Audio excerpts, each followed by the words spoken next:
Hi, everybody. My name is Sage. I wanted to weigh in on this verdict. Daniel Penny acquitted in chokehold death of homeless man on New York subway. Do you know this story?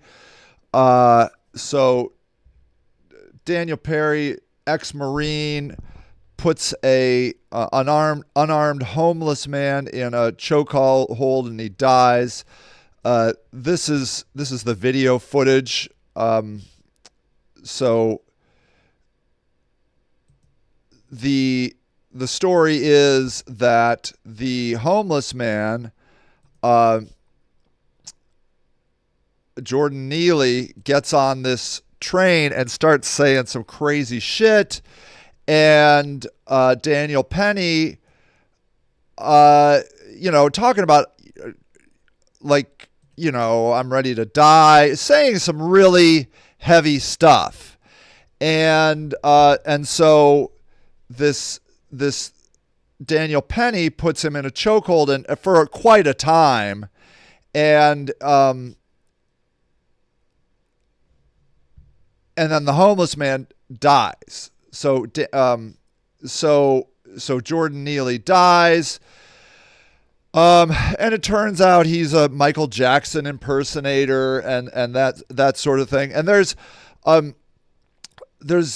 this verdict came out recently, and it has caused a lot of controversy on both sides. Some people are like, "Hey, this is the subways are too dangerous. They're filled with these dangerous homeless people, and this guy was in the right to do this." And then other people are like, "This guy basically just murdered a homeless person."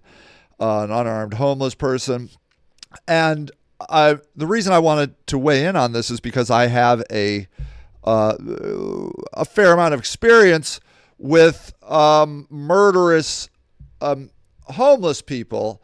This is a video of the man on the left over here. His name is EB, and the man on the right over here is Sully. They are at a homeless camp that I was running. I don't know which homeless camp. I've had about 3 in this area, but I just want you to watch this, a little bit of this, if you can see this. So, okay, and if I back it up, maybe even a little bit more here. Okay, so EB comes over. He grabs this sledgehammer, okay? So he grabs, and then over his head and is threatening Sully with this sledgehammer. And basically Sully is left to de-escalate the problem. Okay? And he does. EB does not swing the sledgehammer on him. However, this was not the only time that EB came at Sully. This is Sully's arm after EB swung this axe at him. One of these. I took both of these away from EB, okay? And he got so mad at me when I would take them. But I would take weapons away from EB constantly. Constantly. At the end, he brought over a chainsaw and said, "Sage, could you go get me some gasoline for this chainsaw?" And I'm like, are you really that insane? Now, he is insane. I mean, literally, absolutely out of his mind insane. And I don't know why I just got footage of EB going after Sully, but EB went after everybody, including me. He would come after me with sledgehammers, regular hammers, axes, hatchets, And it was to the point where I said to EB straight to his face, if you do this one more time, I'm going to shoot you. And I think I made a video about it. And not long after that, EB's family finally got him and took him out of town. I don't know if that message got back to them, but I was just sick of it. I was just sick and tired. And I would call. So we're supposed to, we have these officers that are trained in determining if a person is a danger to themselves or others. And then you can what we call pink slip them, and they take them away for 72 hours. But I've seen them do it. And basically what they do is they drive up. I've seen it happen. They drive up and they say to the homeless person, I swear to God, this is what they do. They say, are you a danger to yourself or others? They say those fucking words. And the homeless person says, no. And then the police officer looks at me and says, well, that's all we can do, and drives away. I have experienced that. I have experienced it. Okay? So I am not against this guy, okay? Daniel Penny. I'm not against this guy.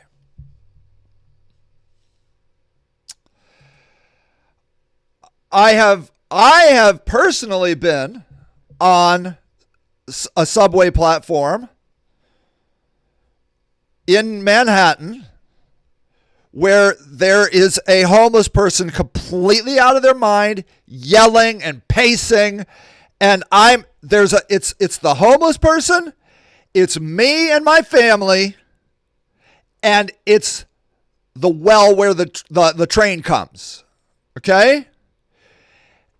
I am probably as supportive of homeless people as anyone you will ever meet.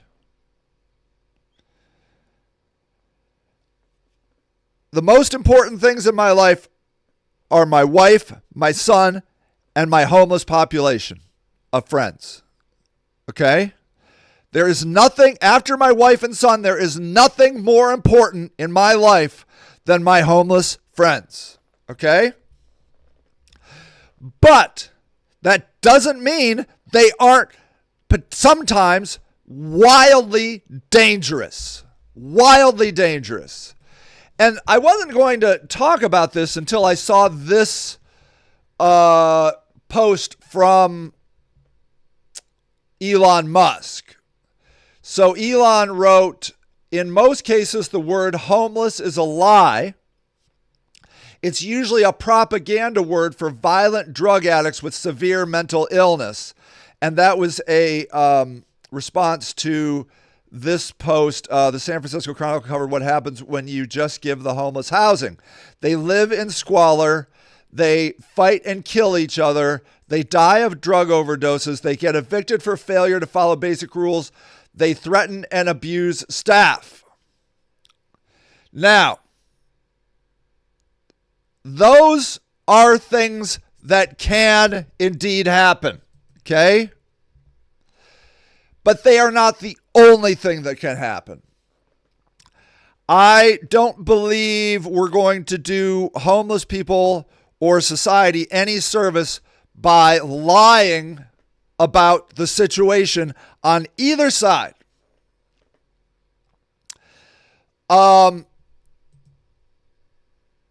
These things do happen, okay? They do happen.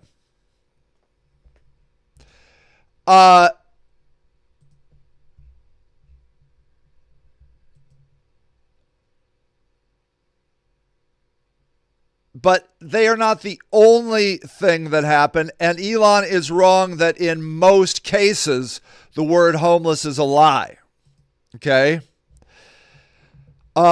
Most cases is not quantitatively accurate. All right. The homeless is a huge, diverse section of people. Something like, I don't know what the number was this year, over 12% of New York school students, K through 12, are homeless. Okay. It's ridiculous numbers. They say there's like 100,000 students in the New York school system. It's something like 12,000 of them are homeless. Okay.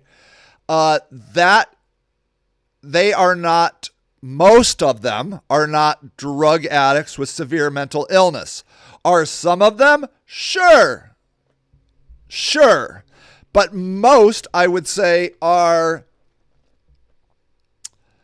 just caught up in a bad situation in a family that can't afford to live in New York City. I mean, have you tried to go live in New York City? Go try it. Go. The broker fees alone will kill you. It's unbelievable how to get an apartment in New York City or any of those big cities, Boston. It's insanity how housing in these cities.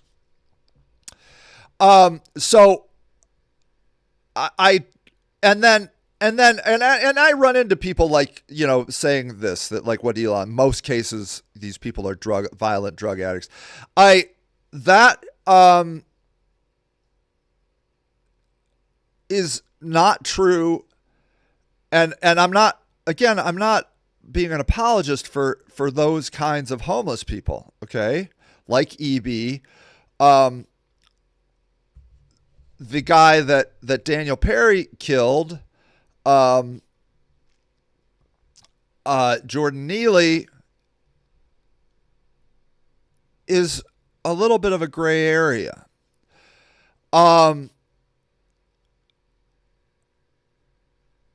I am not unhappy that Daniel Penny put that guy in a chokehold. Okay. I think I'm most unhappy with the system because Daniel Penny doesn't know how to handle homeless people. He hasn't had the experience or the training. He's just a Marine, okay? A former Marine. And so Daniel Penny believed people were in harm. I don't think that he was wrong in thinking that. And so Daniel Penny did what Daniel Penny could do, knew how to do. If I was on that train, and I've done this, I have actually done this, that I have been on a train with a homeless person who is acting out and starting to say violent things, doesn't have a weapon, just like Jordan Neely. And what I've done is I've said, hey, man, I got some cigarettes. I'm getting off here. You want to just get off here and have a cigarette? And it just changes everything. And it worked. It worked. But Daniel Penny doesn't know that. And I'm not saying that it's going to work every time. It could make things worse. But I've had a lot of experience de-escalating violent homeless people. Daniel Penny has not.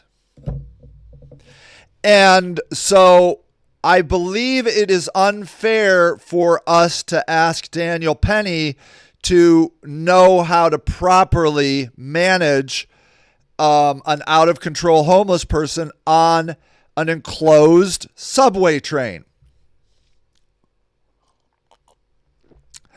I